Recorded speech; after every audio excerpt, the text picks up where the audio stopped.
ছাত্ৰ ছাত্ৰীসকল আজি তোমালোকৰ মই গুৱাহাটী ইউনিভাৰ্চিটি তোমালোকৰ যি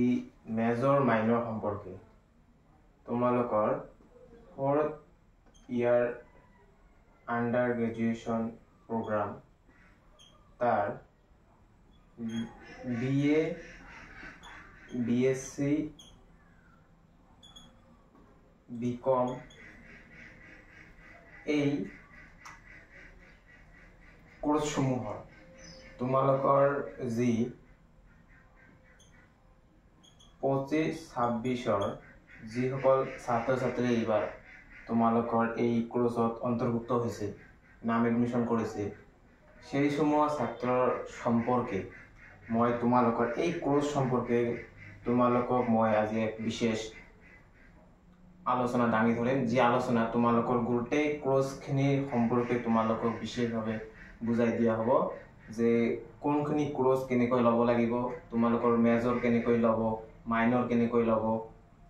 তোমালোকৰ আৰু বহুতখিনি সাবজেক্ট আছে যি সাবজেক্টসমূহ তোমালোকে কেনেকৈ সুইচ কৰিব সেই সম্পৰ্কে তোমালোকক বিস্তাৰভাৱে মই আলোচনা কৰিম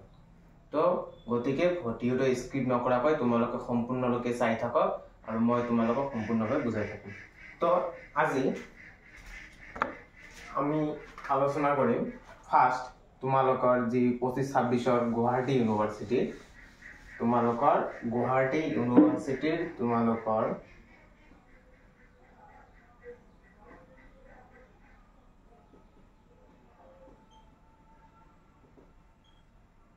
গুৱাহাটী ইউনিভাৰ্চিটিৰ তোমালোকৰ যি NAP 2020 আন্ডাৰত যি তোমালোকৰ 4th ইয়াৰ আন্ডাৰ গ্ৰেজুৱেশ্যন প্ৰগ্ৰাম যিটো তোমাৰ 4 বছৰৰ হৈছে তাৰ তোমালোকৰ এতিয়া বহুত ষ্টুডেণ্টে কৈ আছে স্যাৰ আমালোকৰ মেজৰ পেপাৰ কেইটা হ'ব মাইনৰ পেপাৰ কেইটা হ'ব মেজৰ পেপাৰ কেইটা সিলেক্ট কৰিব লাগিব মাইনৰ পেপাৰ কেইটা সিলেক্ট কৰিব লাগিব যেহেতু বিগত বছৰৰ দৰে এইবেলিও তোমালোকৰ অলপমান হাল সলনি হৈয়ে আছে সিলেবাসত তো মই আজি তোমালোকক কৈ দিছো যদি কোনোবা ছাত্ৰ ছাত্ৰী BEd এডমিশন কৰিছে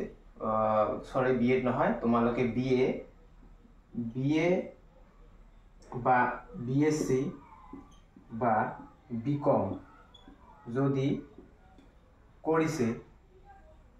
তেনেহলে সেই সকল ছাত্ৰৰ বাবে মই কৈ আছো তোমালোকৰ মেজৰৰ কাৰণে তোমালোকৰ এটা পেপাৰ হ'ব মেজৰ অনলি মেজৰৰ কাৰণে এটা পেপাৰ আৰু তোমালোকৰ মাইনৰ বুলি এটা থাকিব যিকোনো তোমাৰ পছন্দ অনুসৰি তুমি যিকোনো সাবজেক্ট এটা মাইনৰ হিচাপে তুমি বাছি ল'ব পাৰা যেনেকুৱা যদি কোনোবা ইকোনমিক্স লয় BA ল'ব পাৰে যদি কোনোবাই ফিলসফি লয় ল'ব পাৰে বা কোনোবাই যদি কেমিষ্ট্ৰি লয় ল'ব পাৰে কোনোবাই যদি ফিজিক্স লয় ল'ব পাৰে তো এনেকুৱা যে কথাটো হল কি যে তুমি যি সাবজেক্টত মেজৰ লবা সাপোজ তুমি ইকোনমিক্সত মেজৰ লৈছে তেনেহলে তুমি অপশনাল হিচাপে তোমাৰ মাইনৰ সাবজেক্ট হিচাপে তুমি ইকোনমিক্স আৰু ল'ব নোৱাৰিবা তুমি বেলেগ কিবা সাবজেক্ট এটা ল'ব লাগিব অনলি যদি কোনোবা ষ্টুডেন্টে মাইনৰ লয় বুঝে যদি মেজৰ লয় তেনেহলে তোমালোকৰ কাৰণে এটা পেপাৰ মেজৰৰ আৰু এটা পেপাৰ থাকিব মাইনৰ তাৰ মানে তোমালোকৰ টোটাল পেপাৰ থাকিব দুটা এটা মেজৰ এটা মাইনৰ এটা টোটাল দুটা পেপাৰ যেটা এটা মেজৰ এটা মাইনৰ অৰ্থাৎ তোমাৰ মেজৰৰ কাৰণে এটা মাইনৰৰ কাৰণে এটা থাকিব এইটো কাৰ ক্ষেত্ৰত যিসকল ছাত্ৰই মেজৰ ল'ব কথাটো ভালকে মনত ৰাখিবা যিসকল ছাত্ৰ তোমালোকে মেজৰ ল'বা সেই সময় ছাত্ৰৰ কাৰণে তোমালোকৰ এটা মেজৰ পেপাৰ থাকিব আৰু তোমালোকৰ এটা মাইনৰ পেপাৰ থাকিব মেজৰ পেপাৰটো তুমি যি সাবজেক্টত মেজৰ ল'বা তোমালোকে প্ৰথমতে যি সাবজেক্টৰ ওপৰত তুমি এপ্লাই কৰিছা আমাৰ সমৰ্থ পোৰ্টালত সেই সাবজেক্টৰ ওপৰত মেজৰ ল'বা নহলে পৰৱৰ্তী সময়ত তোমালোকে কাৰেকচন দিব সমৰ্থ পোৰ্টালৰ থ্ৰুদি কাৰেকচনত তুমি মেজৰ চেঞ্জ কৰিব বিচাৰিলে চেঞ্জ কৰিব পাৰিবা কোনো আপত্তি নাই আৰু তুমি মাইনৰো চেঞ্জ কৰিব পাৰিবা বৰ্তমান চলি আছে মেজৰ মাইনৰ কাৰেকচনৰ কাৰণে যদি তোমালোকে আপত্তি আছে যে মই মেজৰ সাবজেক্টত চেঞ্জ কৰি লও যদি তুমি আপত্তি আছে মাইনৰ সাবজেক্ট মই চেঞ্জ কৰি লওঁ, আগত মোৰ কেমিষ্ট্ৰি আছিল এতিয়া মই ফিজিক্স ল'ম, মোৰ আগত বায়োলজি আছিল এতিয়া মই কেমিষ্ট্ৰি ল'ম, তুমি ল'ব পাৰা। এইটো অপচনেল সাবজেক্ট হয়, তুমি যিকোনো তোমাৰ সাবজেক্টৰ ভিতৰত যিকোনো এটা চুইচ কৰি ল'ব পাৰিবা। একে কথা তোমালোকে দুয়োটাই এইটো অনলি ফৰ যিসকল ছাত্ৰ ছাত্ৰী, মই বাৰম্বাৰ কৈ দিছোঁ, যিসকল ছাত্ৰ ছাত্ৰীৰ অকল মেজৰে সিলেক্ট কৰিছে সেই সকল ছাত্ৰ ছাত্ৰীৰ কাৰণে ফাৰ্ষ্ট অপশ্যন মেজৰ এটা থাকিব আৰু মাইনৰ বুলি এটা থাকিব। গল, এতিয়া আহিলো আমি অনলি ফৰ মাইনৰৰ কাৰণে, যিসকল ছাত্ৰ ছাত্ৰীয়ে অনলি মাইনৰ চুইচ কৰিছে, যে যিসকল ছাত্ৰ ছাত্ৰীয়ে কি চুইচ কৰিছে, মাইনৰ, যে মাইনৰ সাবজেক্ট চুইচ কৰিছে, যেনেকুৱা সাপোজ BA BSc বা BCom, এই ক্ষেত্ৰত কোনোবা ছাত্ৰ ছাত্ৰীয়ে মেজৰ লোৱা নাই তো মাইনৰে লৈছে, তেনেহলে তেওঁৰ কাৰণে দুটা পেপাৰ, মাইনৰ 1 বুলি এটা থাকিব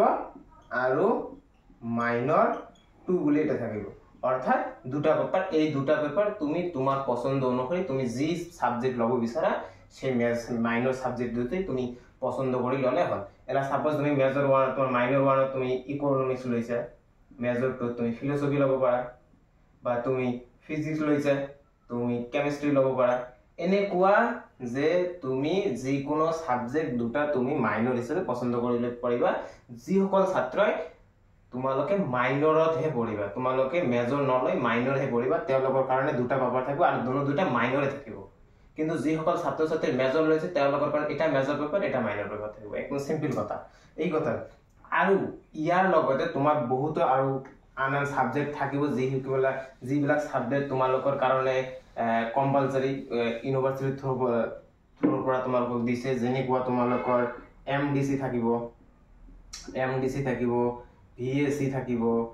AEC থাকিব, SEC থাকিব। তো এনেকুৱা সাবজেক্ট তোমালোকৰ বহুতখিনি থাকিব, যিবিলাক সাবজেক্ট তোমালোকে কি কৰিব পাৰিবা নিজৰ পছন্দ অনুসৰি ল'ব পাৰা। কিন্তু বিশেষ স্কুল কৰ্তৃপক্ষই তোমালোকৰ